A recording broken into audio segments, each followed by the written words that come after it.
Hey, good afternoon, everybody. Welcome to the last speaker for Reef Currents 2017. Jason Fox of Jason Fox Signature Corals. If you've been in the hobby for any length of time, you've run across a JF coral. Well, JF is Jason Fox.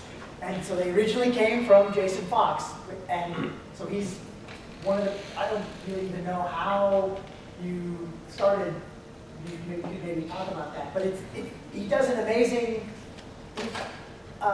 anyone who's ever dived or seen pictures of coral reefs, it's amazing when you go out there to see a multicolored coral is not the typical thing. You'll see some purples, you'll see some pinks, but you don't see a like purple, green, yellow, that's just hard to find. So the fact that Jason has licensed collectors in these countries that he knows to team up with and dive with and look, and he's going to show you what he goes through. And it isn't a pleasure boat.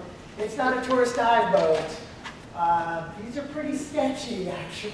The U.S. Coast Guard would not even let these boats go in the water, to be honest.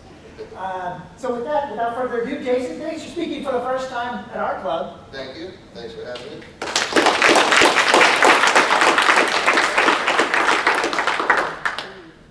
Hey guys, doing? My name is Jason Fox from Jason Fox Signature Corals, and I'm going to talk about some of my tanks, how I grow my corals, some of my equipment, and some of my trips to Indonesia, and how I'm collecting corals over there, like he said, with some of my friends that are licensed collectors.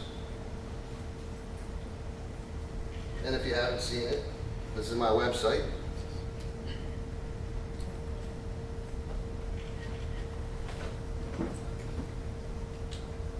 Some of my display tanks. This is my 400-gallon cube. It's got a mix of SPS corals, LPS, zoanthids. It's 4 feet from front to back, 5 feet across, and it's 36 inches deep. That tank I have blue actinics, T5s, and I have blue reef bright strips only for the lighting. I have Panta-Ray pumps for the flow, and it's got really strong flow. I believe in strong flow is extremely important for growing corals. I think that the water parameters is number 1, flow is number 2, and lighting is number 3 as order of importance. This tank is my living room tank. This is a 180-gallon, SPS dominated, has some LPS in there also. And this tank hooks into the systems that are in my basement.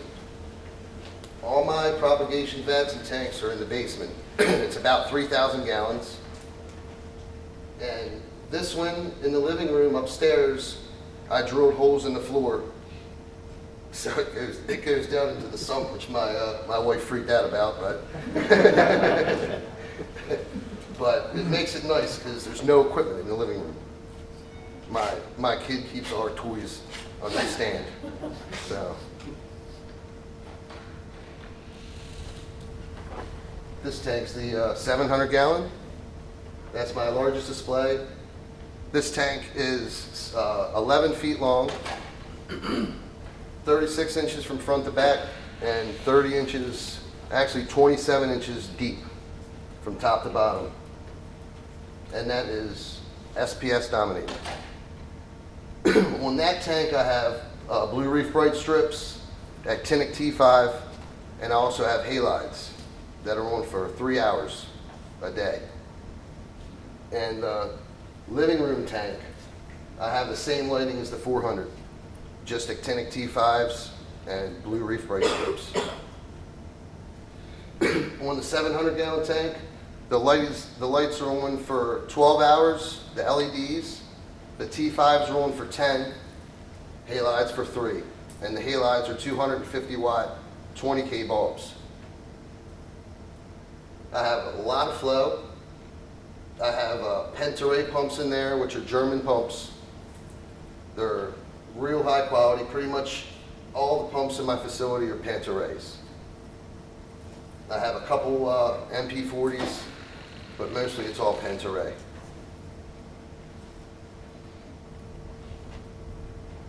some of my propagation tanks.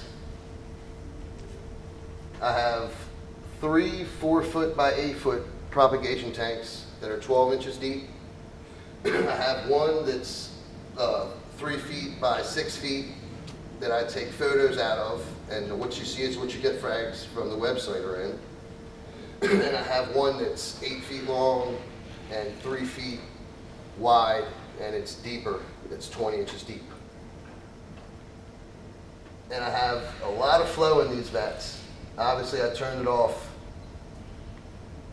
for the pictures, but I have 3 pentaray pumps in each vat, and the corals I have one white egg crate.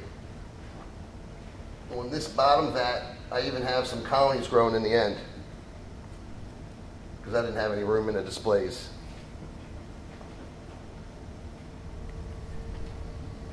Here's some top-down shots.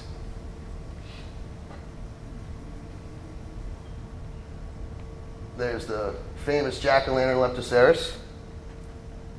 These two are in the 700-gallon tank.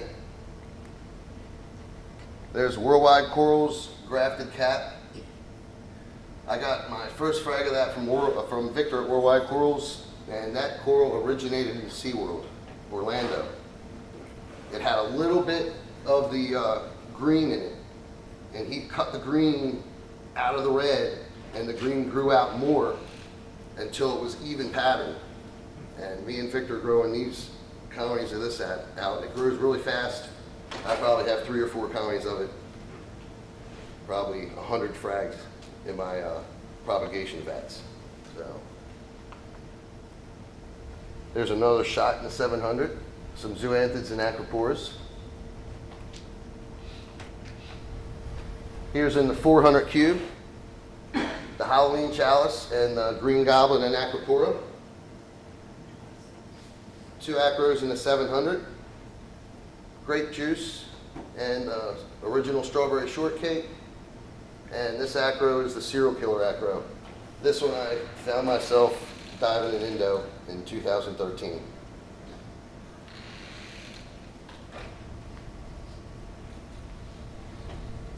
Some pictures of my old system. This is at least 10 years ago. This is a 300-gallon Rubbermaid tub. You can see the big acropora colonies in there. And on this tank, I had a 1,000-watt halide on a light mover. This is a 3-foot by 6-foot propagation vat and a 2-foot by 4-foot glass tank. And here's my old 300-gallon marine land, and I just changed that out for the 700-gallon tank, which is a lot nicer, believe me. You can see. And there's a 150-gallon Rubbermaid tub. I have a bunch of Monty caps growing on the ledge in there.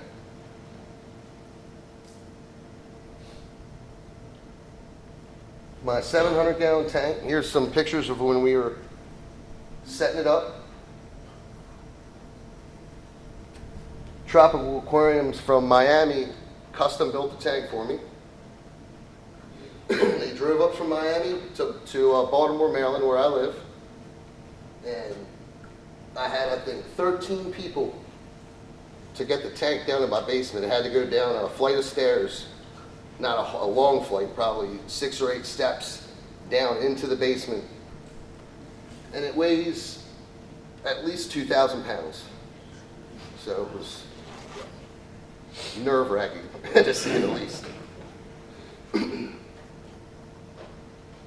There's another picture. You can see the suction cups. The guys that built the tank brought a whole bunch of suction cups, and they had no actual idea how it was going to get into the basement. My neighbor has a bunch of iron worker buddies that he brought over, and that's how we had the muscle to get it down in there. There's the stand. The stand's powder-coated aluminum. The same company built that. And I put plywood and styrofoam on top of the stand to cushion the tank some.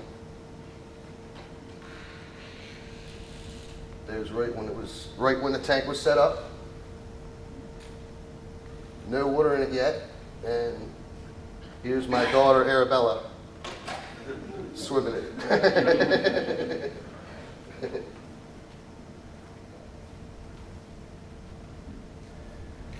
When I got the tank, Victor from Worldwide Corals called me up and said he'd found some live rock down in Orlando. And he said it was real brittle and he didn't want to ship it.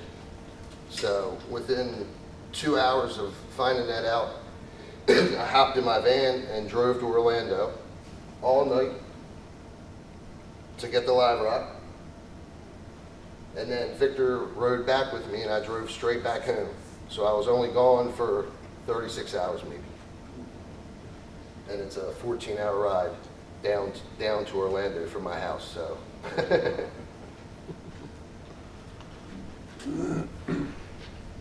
Here's the rock work. When I got back with the live rock, me and Victor designed the rock work, pressure sprayed all the live rock off, and it was freezing cold out when I set this up, so I spent the whole day freezing out there pressure spraying this live rock off. Here's the tank right after it was set up with the live rock in there, and when I first glued corals in there.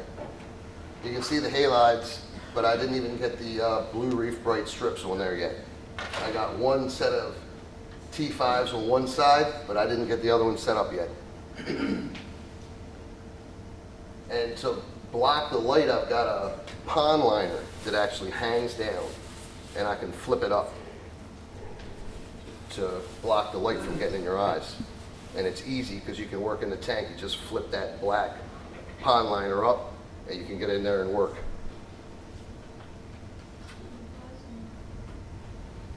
The live rock I drove down, when I drove down and got it, none of it broke, and the pieces were big, and it's light, and it has a bunch of like shelving patterns, so water flow can get through it really good. And when we set the live rock up, across the very back of the tank, I left it open, and there's a big panta ray pump going across the back of the tank, so no sediment, nothing will get trapped back there. Any of the sediment will get up into the front corners of the tank where it can easily be siphoned out.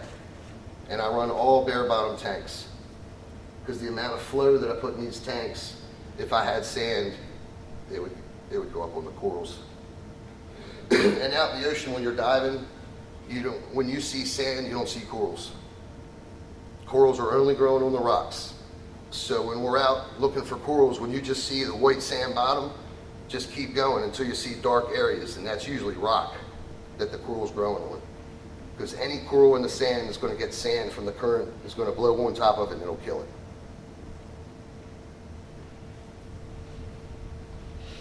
Does anybody have any questions? What's your tank made out of? Glass or acrylic? Glass. All the tanks are glass. I don't have any acrylic. Altogether, I have 3 different systems. The main systems, the 700-gallon tank, the 400-gallon cube, a 150 cube, and 2 4x8 propagation vats that are 200 gallons each, and a 300-gallon Rubbermaid tub. That system's about 1,800 gallons. Go ahead. What kind of salt do you use? Instant Ocean. I've used it for years. So what's your total water volume in the house? Almost 3,000 gallons. I buy salt 2 pallets at a time. So. What kind of live rock is it? It's from Tahiti. Tahiti, okay. Yep. I'm not even sure if they're getting live rock from Tahiti anymore. But that's Tahitian rock. And my second system, which I call system number 2, is about 800 gallons. And that system has my living room tank, the 180-gallon tank. It has 3 200-gallon propagation vats on that system. Sure. One more question. Yep. What kind of cleaning crew do you I have a lot of tangs, a lot of snails. Tangs and snails, the big thing, I have a lot of wrasses too. I like wrasses just to pick. You ever use any slugs? Not really. I have a sea hare that's in the 400-gallon tank that's been in there for years and years and years. And it just hangs out in there, but not really. Snails mainly, and a lot of snails. The Astrea snails are really good. I buy Astrea snails 1,000 at a time from a guy down in Florida. So, and the third system that I have is system number 3. It's a 200-gallon system, and then I have a real small quarantine. It's one of those 29-gallon bio cubes. So I don't get. Yeah, right. I'm not importing a lot of coral and buying a lot of coral from wholesalers. Usually it's just when I go over to Indonesia, and that's when I'm getting the coral. And when I'm hunting at frag swaps, I'll find some frags. That's what I use a 29-gallon bio cube. If I've got an Indo trip coming up, I'll set an extra vat up, temporary, to put wild stuff in. Does that area seem to have more pests than other areas? Is that what you have? Anything wild, anything at somebody else's tank can have pests. So I treat it all the same. Sure. When you're talking about wild or just getting out, any other frags from another system, how long do you usually see that you have to wait for the stuff to start, the new coral to start growing, or did you see? It depends on the coral. Some of them's pretty quick, some of them take a while. Quarantine always stunts it some. You know, it's nice to get it right into the display tank, but I have to quarantine the corals. I can, to get rid of any parasites. Usually if I see parasites and it's not a real high-end coral, I won't even put it in the quarantine tank. I'll just chuck it. I don't want parasites. Quarantine tank's supposed to stay clean. Go ahead. How long are you quarantined for? Depending on the coral, it can be anywhere from a month to 6 months. Acros and monis, 6 months. What are you dipping with? I'm dipping with Revive. And you gotta watch dipping corals because dip does not kill everything that people want to think that it does. It doesn't have any effect on nudibranchs. Mani nudibranchs, zoanthid nudibranchs, it won't do anything. Bayer dip won't either. I had a Mani nudibranch on a wild colony. I put it in a plastic bag with Bayer for 24 hours. And it still didn't kill it, just to try it. And dip won't do anything for the eggs either. So, and Acropora and Monopora are the most important corals to quarantine. Zoanthids come up close behind that, because zoanthids can get spiders, nudibranchs, chalices, varieties, Stylosinellias, Leptocerises. There's not many parasites. I've never even seen parasites on those corals. So they definitely target certain ones. Yep. Great. You have any cool, you go scuba diving? Yep. You have any cool stories? Yeah, it's coming. What light do you have on your quarantine? Quarantine, that BioCube, I just have those two T5 Power Compact U-shaped bulbs. Yeah, they were fine. And it's just quarantine. So. Okay, one final question. Your parameters for your water quality, specifically nitrate and phosphate. Coming up. 0, Coming up. Stay tuned. What do you feed the corals? I feed nori and I feed Rod's frozen coral blend. And that's it. Pretty much that's it. Just the two, huh? Yep. Water changes. For fish and corals? For the fish and corals. Yep. Yep. No license? No moises. I do 30% water change every 2 weeks. Lots of water flow. What do you mean by lots of, like, what is that? Lots of pulsing flow. For example, you could have an acropora. I'll have an acropora in my tank. Say it didn't grow for a year, didn't absolutely nothing in the same tank. Move it into a better pulsing flow area. In a month, it will grow more than it did in a year. That's how important.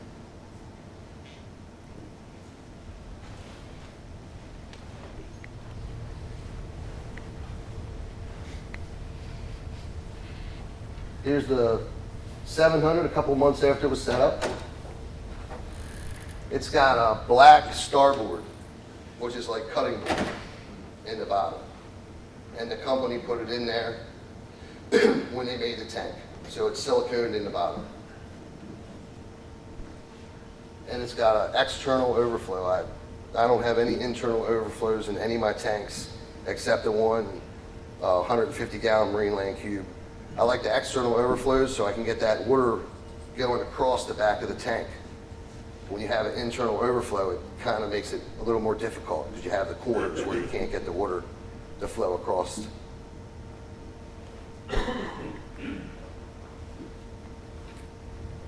This is about 6 months, 8 months after the tank was set up.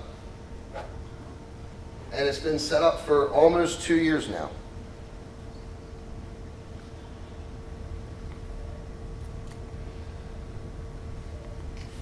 Some of my equipment. This is a Bubble King 500 skimmer. This is on my main system. System number 1, the 1,800-gallon system. This is the sump for the 1,800-gallon system. There's the Bubble King 500.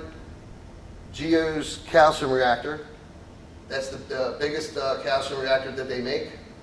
And these are my water change tanks. There are 2 300-gallon water change tanks that are all, this one's fresh water, this one's salt water. Actually, this is fresh RO water. And I mix the salt water in here, and it's all plumbed. This pipe that comes down feeds the fresh water into the sump when I need to just top the sump off. And I have to hold the pipe over above the main sump of the tank when I'm topping that off. So if I let go of it, it'll swing out and the water will run in my 30-gallon top off sump and then just flood the floor. It won't flood the main system.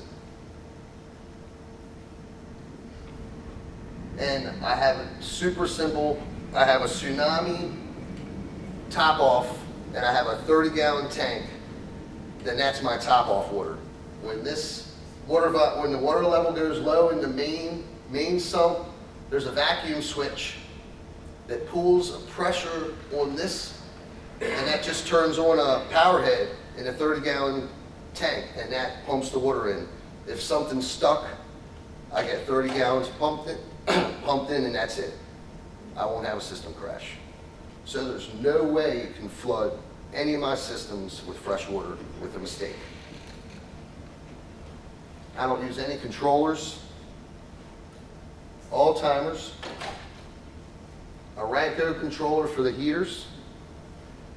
I have a split system AC unit on the wall that climate controls the basement, and I don't have any chiller in there anymore. I used to have chillers and I got rid of them when I put the split system AC unit down in there. Here's the calcium reactor, the Geo's calcium reactor on the main system. Bubble King 300 on the system 2, the 800-gallon system. And here's the huge overflow box on the overflow on the 400-gallon cube. Water just runs right down and straight into the sump.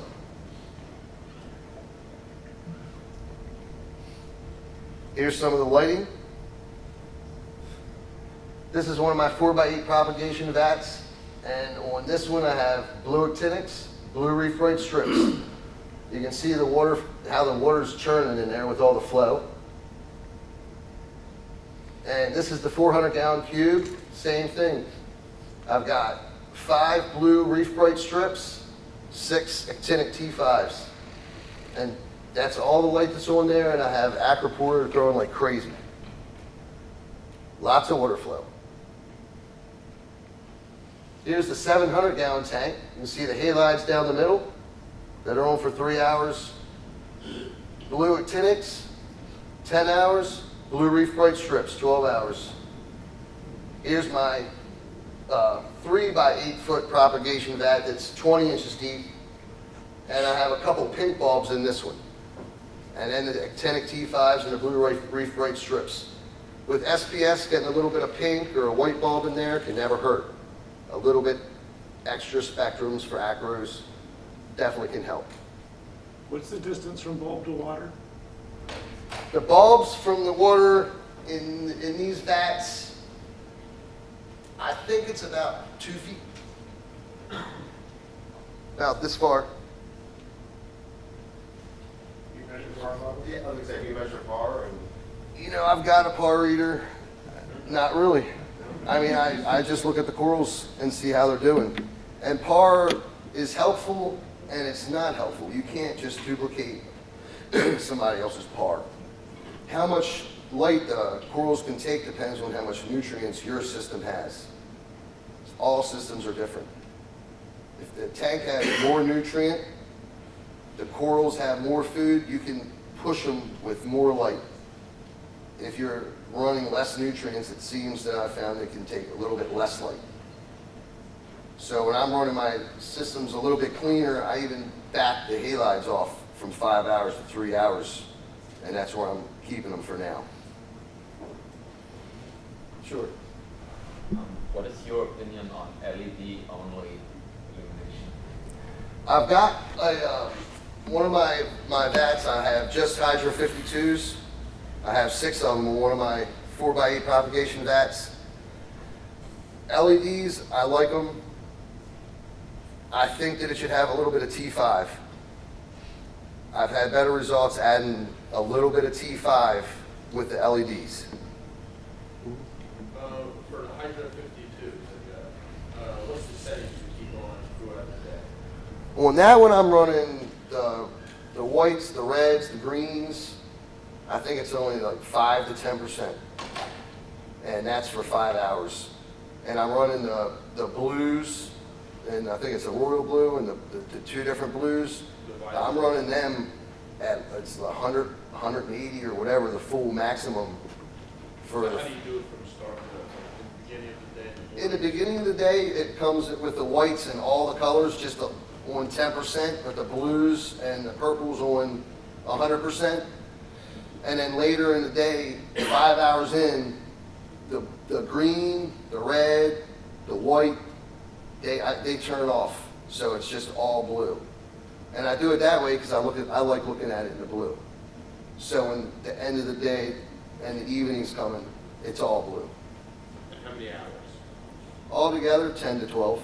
Okay. Thank you. Sure. And when I'm diving in the ocean, it's blue. Like when you go down 80 feet, 100 feet, it's blue. The water filters out the reds and the other colors. So this is the way these corals are growing in nature. And they're generally collecting corals from deeper because a lot of the stuff that's in super shallow water, it slimes a lot, it dies quick, even when they're collecting it over there. So, and a lot of those corals, that the maricultured corals that you're getting, they're from deeper, and then you get them in with super crazy colors because they put them in the ocean in 4 or 6 feet of water, 10 feet of water, so they're cooking them in the sunlight. So it makes the colors pop, so people get irritated. I get a maricultured acropora from the wild, I can never keep the colors. Good luck. It's out in the ocean, getting cooked with light in the ocean's conditions, feeding from the ocean, and they're pumping it with more light than it really had in nature. So,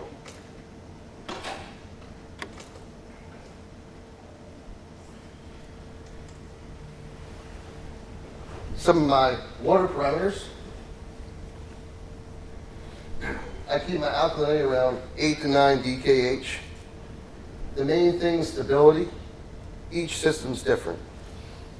If it fluctuates or you have an issue, say it dropped down to 5 or 6 or went up to 10, no big deal. just get it back where it's supposed to be. Don't check your water once a month. It's been wrong for 3 weeks. Good luck.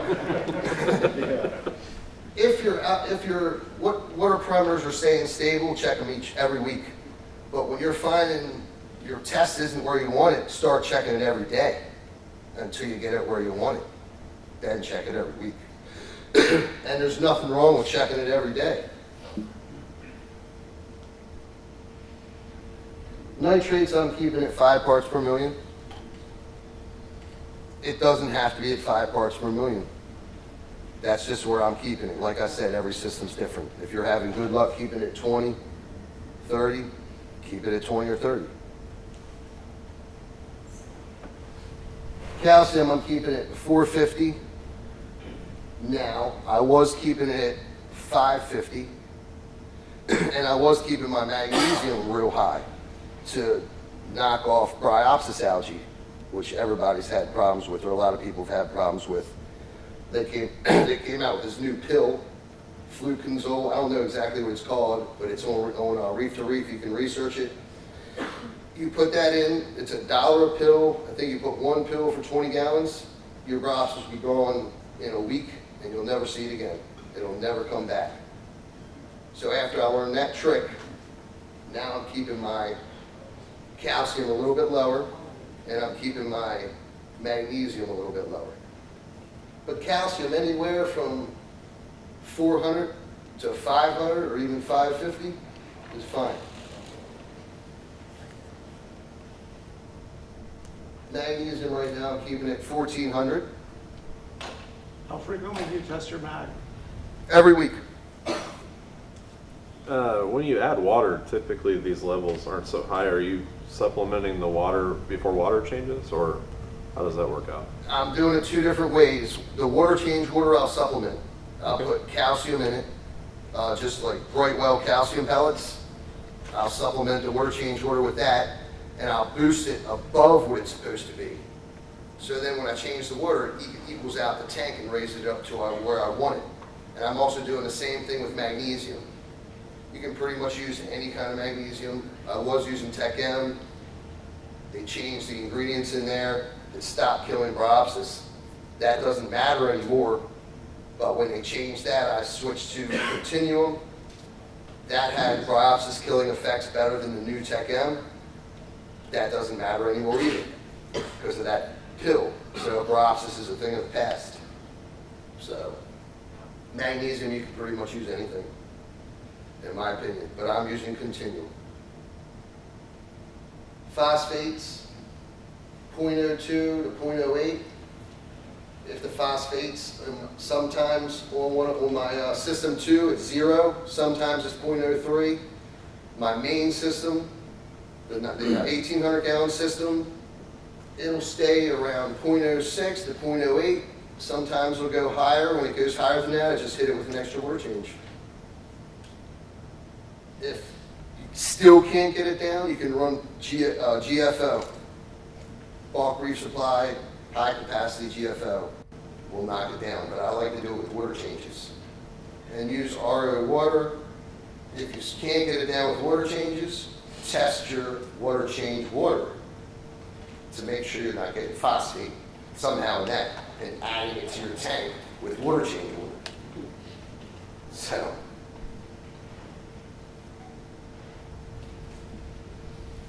salinity, I keep it up 1.025, and these are the test kits that I use.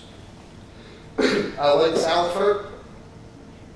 So for magnesium, calcium nitrate, and ALK, I'm using Salifert kits.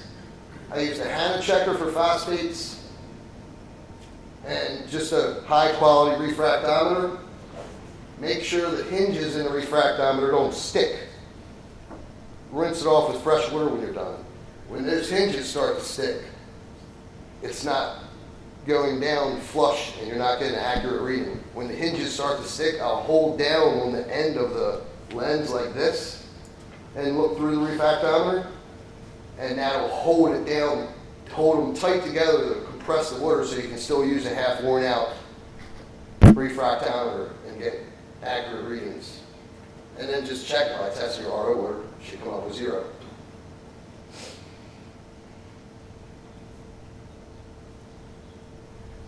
Questions? Yeah, one question to the water chemistry. I was wondering if you think that a system can ever be nutrient starved. Say you have no detectable nitrate, no detectable phosphate. Would that become a limiting factor for the reef tank?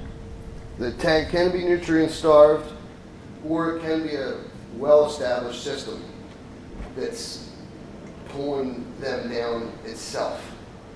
Lots of sponges. Sponges do it. A healthy system will have lots of sponges growing in the rock, in the dark areas, in the sump. Sponge is a key, and it takes a long time to get a lot of sponges growing. So with new tanks, you don't have it the way you want it. A lot of times it's just not having enough sponge and different marine life like that growing in there. Believe it or not, sponge is super important. And if you think your tank is starved for nutrients, your corals will look pale. You can turn the lights down for one, because less nutrients, less light. And you can also just start feeding heavier to try to bring that up. And if you're running carbon or something, take it off. I don't run carbon only if I have an issue. Some levels are off, or I don't think my corals look right or something, I'll run some carbon. But generally, I'm not running anything. Does anybody have any more questions before we go to the diving part? Sure. No, I haven't. And I've talked to a lot of people, and I've seen some awesome looking zeovit tanks with acropora. And I was even talking to somebody today, and they have problems keeping other corals. Zeovit tanks they're really, really nutrient free. Really nutrient free systems. I've never worked with them, but I've seen some awesome looking acroporas come from zeovit tanks. So it's just another way to do it. When you say instant ocean, are you talking about reef crystals or just the original? Just the original. Okay. You can, reef crystals, I assume, I've never even used it. It's the same company. It's just the same thing. They just add the calcium and magnesium themselves. I just buy it in 5-gallon buckets and put it in the water change order. It works great for me, and I'm not going to change what I'm doing because it's working. Okay. Do you notice any trace elements or anything since using this stuff? Water changes. That's it. Keep it simple. I don't do any additives, no trace elements, nothing. All I'm doing is the calcium. I'm using calcium reactors. I have calcium reactors in all 3 systems. I used to do A and B. It does exactly the same thing. Calcium reactor, it's easier to keep it steady instead of the perimeter stable. If you get it dialed in, you don't have to check it much. If you're traveling, that's the way to go. The A and B, you've got to dose it all the time. And I always found myself dosing more of the alkalinity than the calcium. I personally always had extra buckets of calcium because you buy it as a set when I was doing it. It's been years. But it costs so much money for a system this size to do A and B. And people get scared of calcium reactors. Everybody does, but once you get used to them, they're so easy. You'll never turn back. I mean, there's no way. Do you know about what your pH runs? Nope. Don't check it. I used to have a pH meter hanging on the wall, and it would go, oh, what's it, 7, 8, or should it be that low? You know what? I took the thing off and chucked it to fix it. I know that's not real technical, but keep it simple. So basically water changes and a calcium reactor. Water changes, calcium reactor, water flow. Keep up on your tests. Don't test get some new frags. Now I'm going to test the water. I'm into it this month. For 2 months, you're not into it. Then for the next month, you're into it. It doesn't work that way. You can't just put a reef tank on the shelf and forget about it. You're married to it. How often do you run? What percentage of water did you say you use your? I'm doing around 30% every 2 weeks. So if you're not adding magnesium, why are you testing for magnesium? I am adding magnesium. You are adding I magnesium. am, to the water change water. Okay. Or just dump it in the salt. If I'm not due for water change and test magnesium and it's low, I'll just put it in the salt. Same with the calcium. But with the routine I have going, it pretty much stays steady. You get into that routine. Is a media reactor needed? Sorry? A media reactor? A Um, GFO reactor? I have them, but I'm not running them. Only if I experience I'm having a problem or something. And water change, usually water changes just fix it. So I just started my tank 2 months ago. Do I need one or not? Yeah, keep it. Because it's a newer tank, and if you have problems with your phosphates or something, run it. So it's always good to have one on hand. If you check the phosphates, you can't get it down, you do some water changes, run some GFO or run some carbon. Yep. Thank you. Sure. Everyone talks about stability, but what do you feel is a good range? So let's talk about alkalinity. You say between 8 and 9, so Well, when do you if get scared that it's moved too much? Well, if you're keeping your alkalinity, say at 10, 9 to 11. But if it fluctuates down, just try to bring it back to where it is. It's not going to crash your tank. Just keep weekly water testing, so you know what's going on. When it fluctuates and it stays there, that's when you have problems. Right. But if it's going from 8.5 to up to 8.7, back to Oh, that's 8.3, totally fine. that's It safe. naturally changes from night to day anyway. Right. So, absolutely. I mean, if I test my water and see 7, if I test my water and see 9, both times I'm fine. Okay. If I see 7, maybe I'll adjust the calcium reactor a little bit so it's not going to continue to go down. If I see 9, maybe I'll do the same thing. I'll just adjust the reactor a little bit so it doesn't keep going, creeping up. Yep. Anybody have any more questions? Now I'm going to talk about diving in Indonesia and my trips to Indonesia. I have friends that are licensed collectors. I'm not an importer. I don't import my own coral. The guys are licensed collectors. They export it out of Indonesia through Fish and Wildlife to an importer in the U.S. Then I buy the coral that I found from the importer in the U.S. My benefit is being able to go find new stuff out there myself. So it's fine that I have to buy the coral. I'm buying my own coral, but that's the way it works. It's all the price of the coral is basically the importing and exporting of it and shipping it. That's where the price of wild corals comes from. So, and when I'm out there finding corals with these guys, I'm looking for stuff that I can grow for years. I'm not looking for Welsos and Scolies, stuff that can't be fragged. I'm looking for Cyphasrias, Monis, Acros, Leptos, stuff that I'll have growing for years and years to come.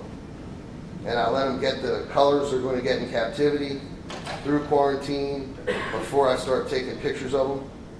So what they grow like in captivity is what you're going to get, not some wild colony picture that you're going to hope to get those colors out of in captivity. Maybe never get it, maybe you will. So here's some of my traveling. Here's in the airport. Actually, that was in Cali, in LAX, when they canceled a flight, which was fun. I was in Indo for a month, traveled all the way back to Cali. Only had to go from Cali to Maryland, and they canceled my flight.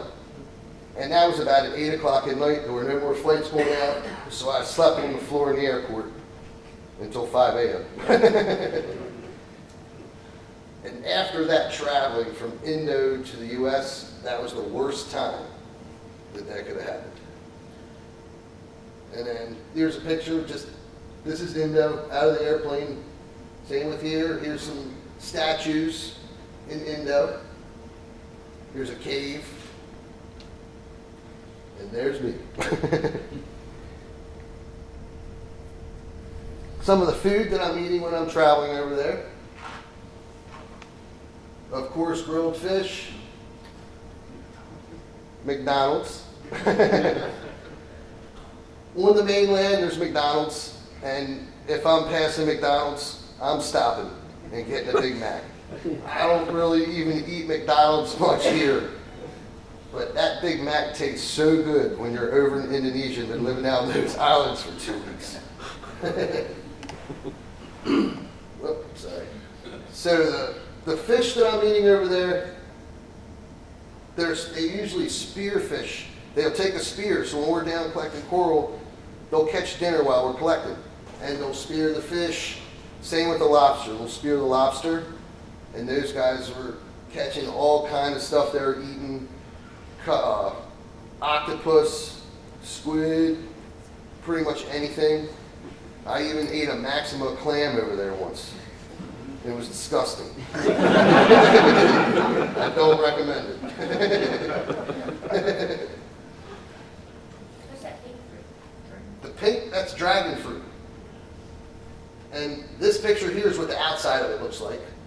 And it's really good. There's the different fruits over there are awesome.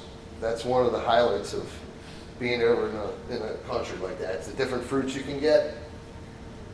This, of course, bananas. The bananas over there are smaller, they're sweeter, and sometimes they even have like a little bit of an orangish texture to them. The color is orange, not the texture. The color is like an orangish color.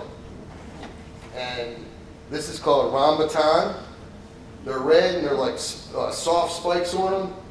And you pop them open, it's kind of like a grape texture inside. And it looks like a grape, and it's got a big seed in the middle. And this is called salak. They call it the snakeskin fruit. And it's almost got like a nutty texture inside, but it's a fruit. And you peel the skin off, and the first 2 or 3 that I ate, I didn't think I liked it, but after I got to the 5th one, you couldn't keep them away from me. The first thing I ask when I go over there is salak in season right now. Get me some. And it also has good benefits with your stomach. It will keep you from getting and it keeps you eating a lot of that when you're traveling around. You can get stomach problems and all real quick. Eating a lot of bananas. I eat a lot. That's what I eat in the morning when I get up, is bananas in the evening. Eating a lot of bananas, eating a lot of fruit. It keeps your stomach good, and the last thing you want to have is an upset stomach when you're out in the middle of a remote island diving. So,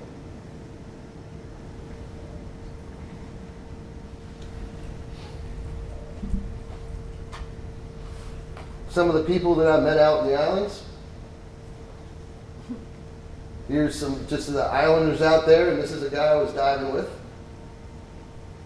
See, I have a bintang beer. That's the kind of beer that I was getting over there. It's called bintang. It's extremely expensive. It's kind of hard to find beer in Indonesia, and I love to have a cold beer after I get done diving. So, and here's a picture in a hut with some of the divers. Here's some of the ladies on one of the islands. Another hut on one of the islands. This is a ferry. This is in the middle of the night. We're taking the scuba tanks from the ferry. I don't remember this trip exactly, but the ferry ride could have been anywhere from 8 hours to 12 hours, maybe even 15. Then when you get off the ferry, and it's usually 2 or 3 different ferries. When you get off the ferry, then you go to a small boat. And then the small boat, you go across to the islands. So in this picture, this was about, I think it was about midnight.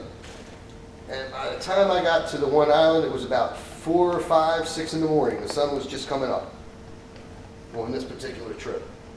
And in this picture, we're grilling some fish. This is on the surface interval from diving. And there's some sticks in there, but lots of coconut shells too. They cook food on coconut shells over there because they have lots of coconut shells, and it works really good for grilling.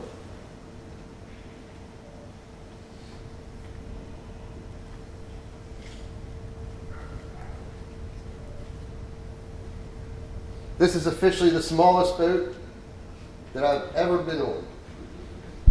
They have, it's almost like a weed eater motor that's strapped. It's not in any of these pictures, but it's like right in the front here, and they basically tie it onto this pole, and it looks just like a weed eater, but it has a propeller on the end. And they start that up, and that what propels this boat around. And I was diving off of this boat, and this is where I was fishing actually the one day. And on this time here, I was diving. You see some of my dive gear here, and the tanks are laying down in this boat. And to dive off of this boat is not easy. There's no ladder. The boat can flip. So basically, when I get up in this boat, I hold on to the side, and I kick my fins as hard as I can to launch up into the boat, and I kind of land in the boat and then pull myself in real easily so the boat doesn't flip.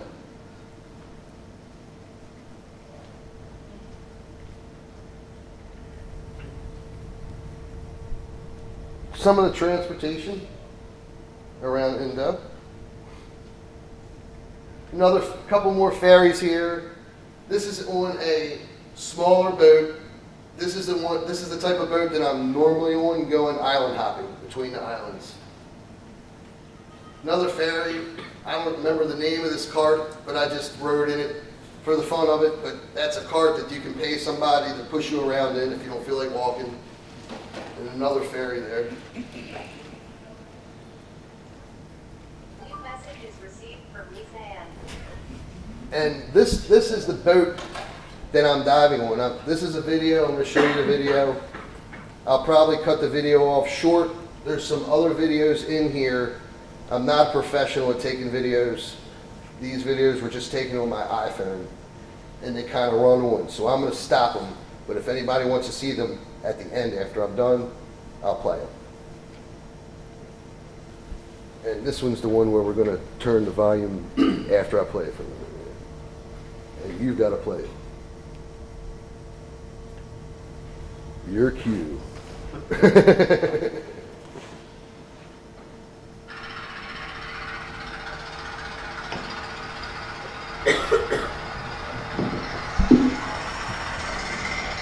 If you want to put the speaker up to the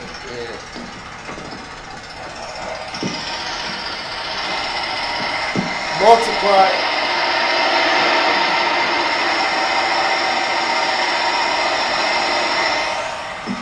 Now turn the volume off.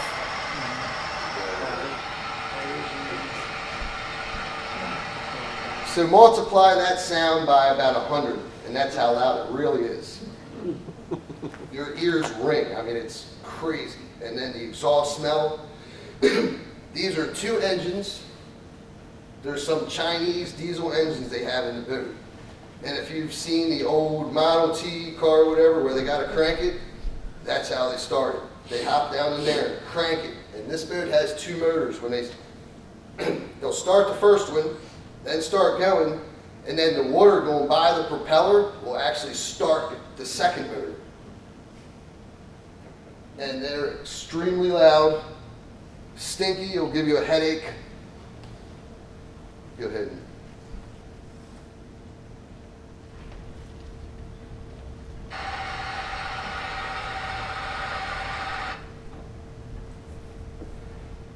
This is the pans. You saw it a little bit earlier in the video. There's the pans, and there's a little stove and some a propane tank. That's where the divers, that's their kitchen in there. That's where they're eating. They'll actually live on these boats for a couple days at a time and sleep on the boats. And there's the island that I'm going to.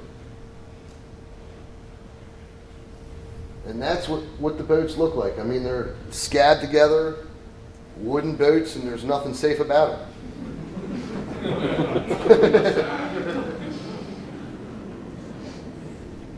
Some of the divers, you can tell these guys are cool. I mean, these are friendly people.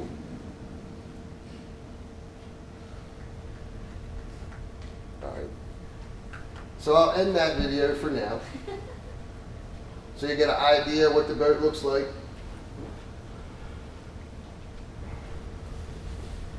Here's some of the living conditions while I was over there. This is a hut that was on one of the islands that I was collecting corals with those guys at. Eating some fish on a surface interval. This was where I was taking a shower, just a well. Dip the bucket down in the well and dump it over yourself. And they actually yelled at me for a second because I was getting the water a little bit down in the well. That's drinking water. And I've got soap on my arm, so they don't, once you pour the water over yourself, stay away from the well. Because they don't want my dirt in their drinking water, right? Dirt and soap, so. And that's the most refreshing shower you could ever imagine after being all day out diving in the salt water and sitting out in the sun. That feels amazing. It feels like you're at the Hilton almost taking a shower.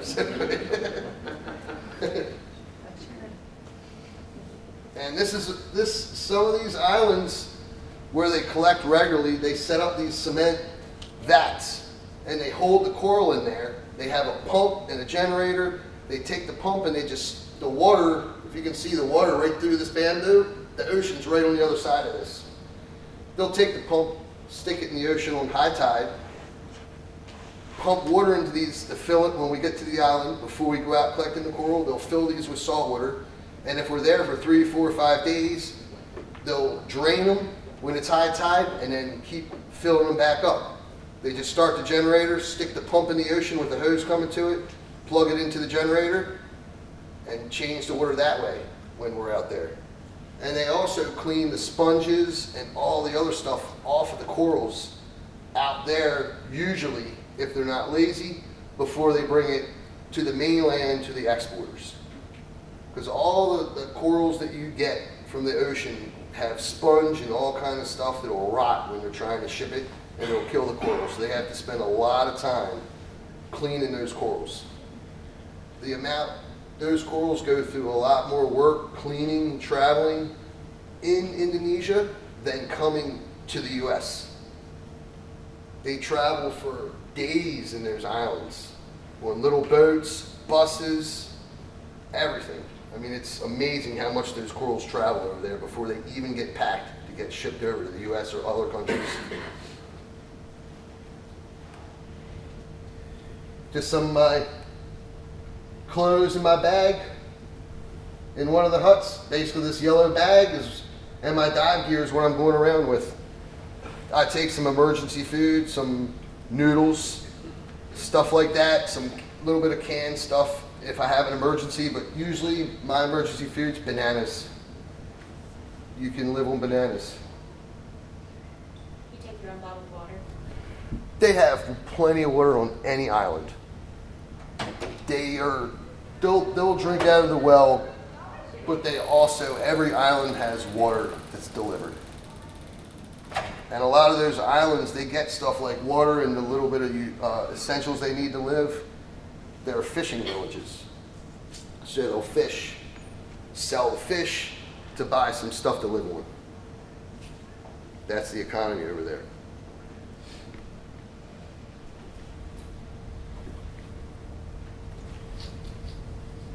Here's another video. If you want to see it, I'll play it at the end. Sleeping. This was just traveling. This was in the middle of the day. The divers and guys I was with, they were out there talking. Anytime you can sleep, sleep. Because the travel's crazy. So they rolled out that mat. I took my bottle of water, laid down. I was sound asleep in 5 minutes. Those guys took the picture of me joking around when I was sleeping, and I had them send it to me. This is just one of the huts on a bamboo with a blanket I sleep on. I was actually sleeping on this boat. I'm not sleeping right there right now. I laid down the way I was and told the guys to take a picture of it. But that night, this is where I slept, right across the boat here. And when the ocean was smooth, it was no problem. You just got a nice ocean breeze and you can fall asleep there easily. It starts to rock. That's why I'm laying in that direction, because if I start to roll, I'm not going to go off the side of the boat, which is more important than you think. Because these boats out in the middle of the ocean at nighttime, This boat, I was on that boat for almost 16 hours. And traveling across the ocean for that long, you're gonna have to sleep some. So you can definitely fall asleep like that.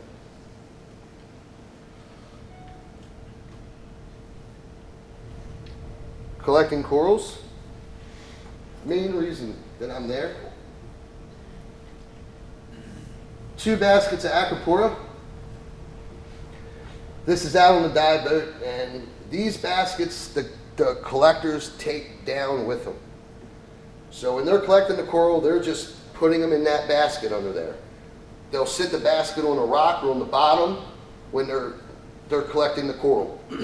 When I was with those guys, as much as possible, I was telling them just take a piece of the coral, leave the rest in the ocean to grow. Trying to explain to them you don't have to take the whole thing. That's the way I like to do it. I love to think that the coral that I have growing in my tank, the rest of it's right now in the ocean growing.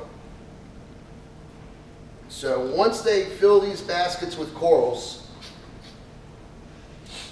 you'll see, you can barely see it, but there's a plastic bag here, a little bit of a plastic bag here.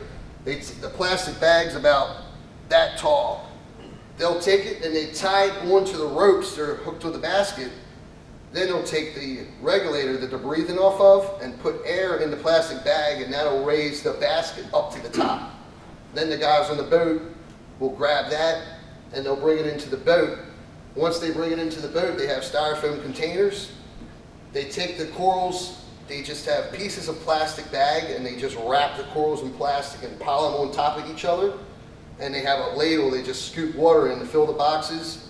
And every hour or half an hour, they have a hole in the bottom of the styrofoam box and they just stick a plastic bag in it. They'll drain the box, put the plastic bag in the hole to block it again, and fill it with water again.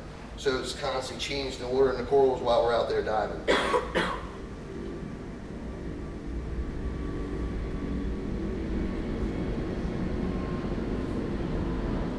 Here's another video I'll play for a minute, and then I'll play the rest of it at the end. Volume. There we go. I'm out here in the middle of a remote island of Indonesia, collecting some crazy jazz, everything else you can imagine. The dives today are incredible. I saw a stingray that was at least 3 meters long. The visibility is excellent. See how nice of a day it is. This is the boat I'm on. The guys are still down there diving. Beautiful clear water. So you can watch the rest of that at the end if you want. And when I said that the guys are still down there diving, I'm diving on tanks, and I take my own dive gear, I take backup computers, and when I'm diving with those guys, anybody that knows diving, I'm going into deco times. When you go into deco times, that's when it's serious diving, that's when you can get hurt, that's when you got to do it the right way, or you're going to run into problems. I go through all my deco times, come up, I'm ready for a surface interval. These guys are breathing off of a compressor that's on the boat, just like an automotive compressor with no filters, nothing. No computers, nothing. Fins, gloves, a basket, and they've got that hose, it's a yellow hose, and that goes down in the water, and they've got 2 regulators, it's got a T in it, and they hook the line, those hoses together with fishing line that's wrapped. And they go down to 100, 150 feet. And that's what they do. They have a watch sometimes. They know how long they've been down there. They've been diving their whole life. So they're so used to it and their bodies are used to it, they can actually do that without getting hurt. I come up on the deco times. I come up, after all that, I'm sitting on the boat sometimes for almost an hour before they come up after me. We went down at the same time. So It's pretty hardcore what those guys are doing. And here's a mariculture farm where I was finding some corals. Here's some of the acroporas. They're the ones that they're finding a lot of times in deeper water, and they're bringing up in these farms. Here's one of the farms. Here's the racks of corals right here. You see how deep the water is? I'm standing there. They might have collected these acroporas from 30, 40, 60 feet, and now they have them in 4 feet to 10 feet of water, depending on which way the tide's going. So they're getting extreme amount of lights, extreme amount of natural light out there. Here's a farm. This is one of the main farms that the corals get sent to after we're out on the islands. And they hold them in these vats, and these farms here are where they're shipping them out of to the airport, then to a different country. And some of those farms are a 6-hour ride from the airport. So these guys will start packing corals maybe midnight.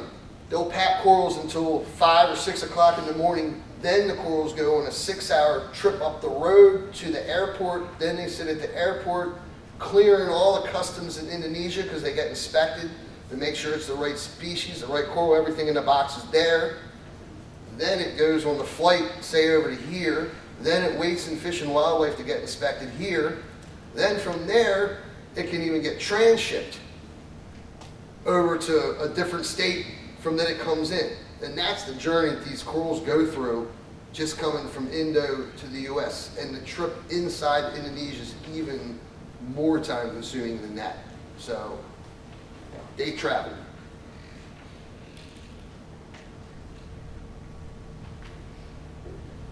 Got a blue light.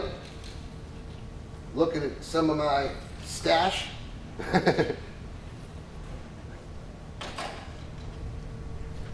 Some pictures diving. This was actually in Puerto Rico. One of my buddies took a picture. You can't collect any coral in Puerto Rico, but I have a buddy that I go diving down there with. It's a quick flight down.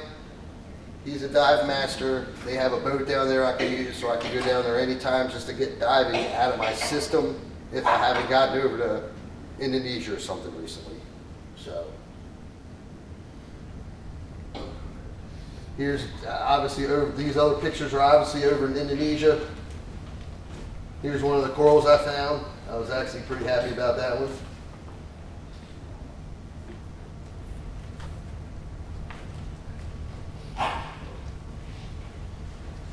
We can play, here's another video I'll play. Sound. I'm back out here in Indonesia doing some hardcore diving, trying to find the finest corals on the planet, the aquaculture, to grow for years to come at my facility. I was doing a lot of crazy things. See the mountains. It's beautiful up here. It sounds funny because it's the wind blowing into the phone when we're trying to do the video. It's a straight drop. I've been traveling around Indonesia for the past 2 weeks. It's August 2016 now. My trip's almost over. I've been sleeping in huts, eating boiled eggs, rice, bananas, grilled fish. Using the bathroom, that's a hole in the floor, there's no toilet. And taking a shower, a bucket of water from the mountain.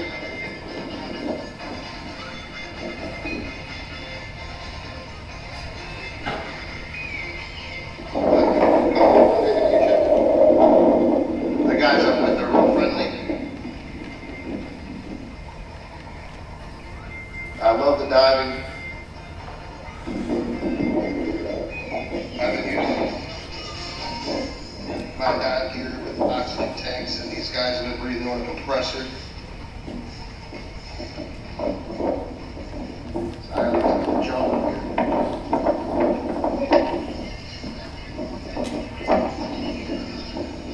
Now this mountain is a straight drop. under the water also. I'm not sure how deep it goes here, but I'm assuming it's very deep. I will get down the ledge here now. Yeah, I'm pretty I'm ready to check this ledge out for some crazy coral. This is Jason House. Jason House, signature corals.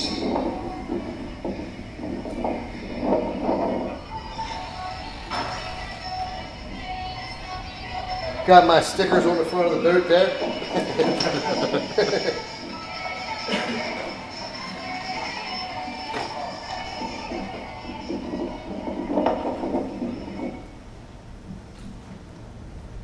So when I was talking about going to the bathroom in a hole in the floor, the night before that, a couple nights before that, I was staying in a hut and it was over the ocean. And literally, there's a bamboo wall, it's a half wall. Everybody that lives in that hut's right there. Where's the bathroom? Right behind that little wall. And literally, a hole about that big. The hut's above the ocean. That's the toilet. Right down into the ocean. It's not like that when you're around Bali or the mainland. These islands are so far out and so remote, that's how they live. And also in that video I was talking about how the ledge comes down the mountain. When you're looking at those mountains, the way the structure of the mountain comes down, it's going to look like that underwater. So if you have a slow incline coming down, it's going to be a slow incline when you're diving. If it's straight down, generally it's going to be a straight down drop when you're diving. I like to look for the drops. You can find a lot of cool coral in walls. And then the walls drop straight down, and usually there's an outcropping, maybe 10 or 20 feet, and then it drops straight down again. And out on those outcroppings, there's lots of different LPS corals and stuff growing out on them.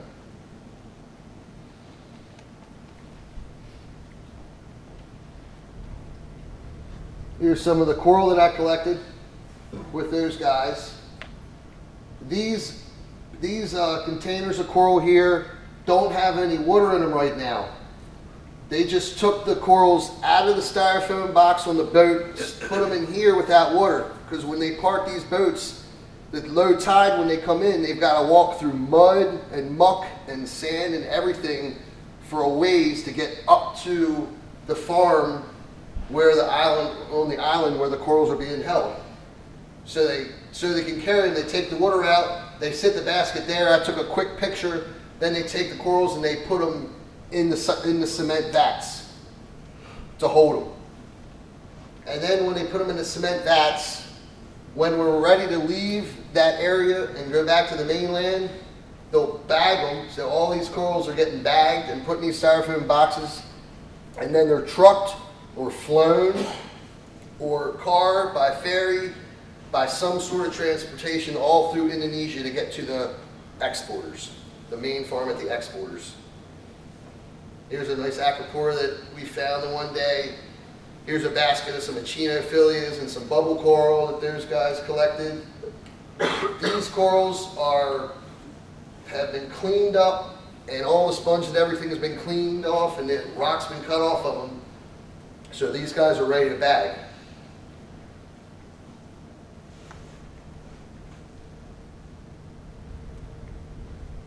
Here's another video that you can watch at the end, which will be in a few minutes here. I think I'm about coming up to the end of this.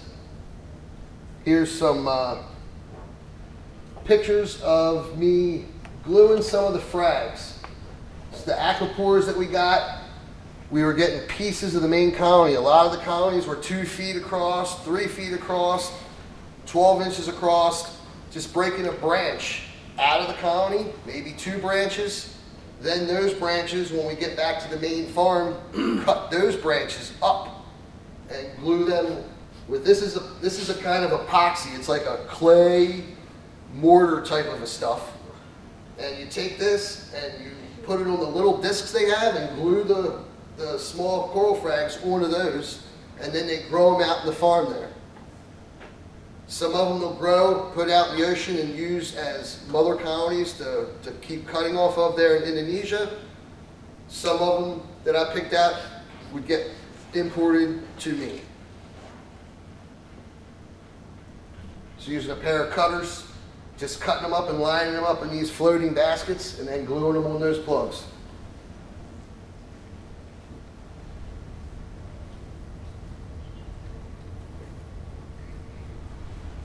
Packing the corals for export. Here's these guys packing them, and this was right before they were getting shipped out of Indonesia. They have newspaper around the bags, getting ready to put them into these boxes, and that's when they go to the airport. Same here, they're bagging all these corals up, getting ready to take them to the airport. This one here, and this is another picture out on the boat, getting ready to bring corals back into the farm. So that is the end of the slideshow. And anybody that wants to see any videos, I'll play all the videos here in a minute. And if anybody had any questions, I'd be more than happy to answer any questions. How do you keep track of the ones that you want? A separate pile. Okay. Do you like mark them, like the bags or I'll anything? write my name on a piece of styrofoam and put it floating in that vat or sitting on the edge of that vat. Cool. It's something that always worries me. Do you follow my country, do you follow all the way to exporter basically? No. It's out of my hands. What I get, What I don't, I don't. There's nothing I can do. Cross your fingers and leave. Quite a lot. You usually get most of what you collect? Do you know? Usually. I've been disappointed at times, I've been happy at times. I mean, some of it dies, some of it doesn't, some of it doesn't make it, some of it, it's all gotta have CITES permits too. So if the coral doesn't have the proper CITES permit to come to this country, guess what, I'm not getting it. It'll go to a different country that has that CITES permit. Japan, or some of the countries don't even have CITES permits. I'm not sure exactly how it all works because I'm not an importer. When you find something new, how long does it take you before you're silly? It takes a long time. First, it's got to make it over to me, and I have to get my hands on it. After that, I've got to go through quarantine and get it grown in captivity, get it fragged, get the frags growing, get a chunk of the mother colony and a display growing. And then that chunk of the mother colony, when that's nice and happy and growing, I'll get a good picture of that. And that's the picture that I'll use on the website when I have frags available. So it's a long process. A little over a year or Sometimes it longer. can be over a year. Certain corals, it can be less time. How long does it seem to take those to grow once you get them from the wild till you notice them growing at all in captivity? It all depends on the coral. Yeah. Some of it, sometimes in a week, you can see it healing over. Okay. That quick. Some of it takes a long time for it to adapt over to captivity. Sometimes it never does. And you just chuck it, or there's nothing you can do. I mean, you've got to get corals into captivity growing. You got to see if they're going to grow in captivity first. So that's one of the steps. I can generally tell what's going to grow in captivity. I've been doing it for so long. From what the coral, what the type it is, what it looks like, I can pretty much tell you if it's going to be doing good in captivity or not before I even get it here. Okay. That's one of the reasons I'm cherry picking and searching certain stuff out while I'm over there too. Yeah. Are you still finding you're getting a variety of different types when you go on trips now, or is there kind of a law of diminishing returns that you're hitting on when you go back to get more? It gets harder and harder, but I'm always still finding stuff. The divers over there know what to look for. They're looking at the internet over here. They're looking at Reef to Reef in the forums and seeing what's going on and what's hot, the whole deal. So they're more educated about what to find and all over there, but still, you gotta have the eye. When I'm over there, my eye looking at the coral for me is the best way to find it, you know? I mean, it's definitely still finding stuff though, no question. You go to different places every trip? Yeah. Yep. So do you mark places then, or how does that work? Say you want to go back to a location, they just know. Those guys know where all those places are. Yeah. Yep. Absolutely. What's your process to figure out what kind of light or the flow that they land in your tank when you bring them in? Usually I know a general idea what that type of coral is going to like, but I'll start, if I don't know exactly, I'll just watch the coral. If it's in too much light, a lot of times it'll start turning pale quick, move it down. Do they not go around doing this to harvest? Year round, pretty much. There's certain stormy seasons over there that they stop. Weather can get really bad out on those islands quick. What equipment do you use to shoot photos? Sorry. What equipment do you use to shoot photos of your coral? As far as for the website, Yeah. my wife's doing it, and I don't even remember what camera it is, Oh. but she's doing it. And my friend Gadgets, Chris from Live Life Studios, he does some of the Muller Colony pictures also. How many unique colonies are you up to? I don't know. A lot. I've got coral everywhere. Literally, I mean, every single corner of every vat in my whole facility is packed full of coral. Is it gonna be 5,000 gallons soon? There's no more room. So I'd have to build another building or something, and I'm not, so that's it. Yeah. Yep. Now what I do is I just weed out the stuff that's not as good and constantly get better stuff. And I've been doing that for years. All the orange mighty caps and green mighty caps. Why? I have the worldwide corals grafted cap. You don't have to have the orange and the green one anymore. If somebody wants orange, give them a piece of orange off the grafted cap, right? It's the same thing, different colony. So weeding stuff out. Anybody have any more questions? The tidal zones over there, I saw something with Eric Borneman one time. He was talking about how certain times of day the tide is so low that the reef is basically up out of the water, and Yep. the monopora is like hedgerows. There's been times when I'm just walking on coral, Yeah. literally. Yeah, he was talking about like walking between two rows of monopora like they're hedgerows. Yep. It was just kind of mind-boggling to me. He had some article about dry shipping, where they would basically just put a damp paper towel around it instead of floating it in water for some Yeah, I species. mean, I guess you can. I still Yeah, don't 100% believe in dry shipping, yeah, but I've heard people doing that stuff. Once that coral is out in the sun and the tide comes back in, they slime like crazy, and the waves are crashing across the corals. When it's coming in, the waves are hitting those corals, and that's de-sliming it. yeah. So ship it in a bag dry, you better do some serious de-sliming. It better not be in there that long because the tide's only out for so long. Yeah. So it comes back in.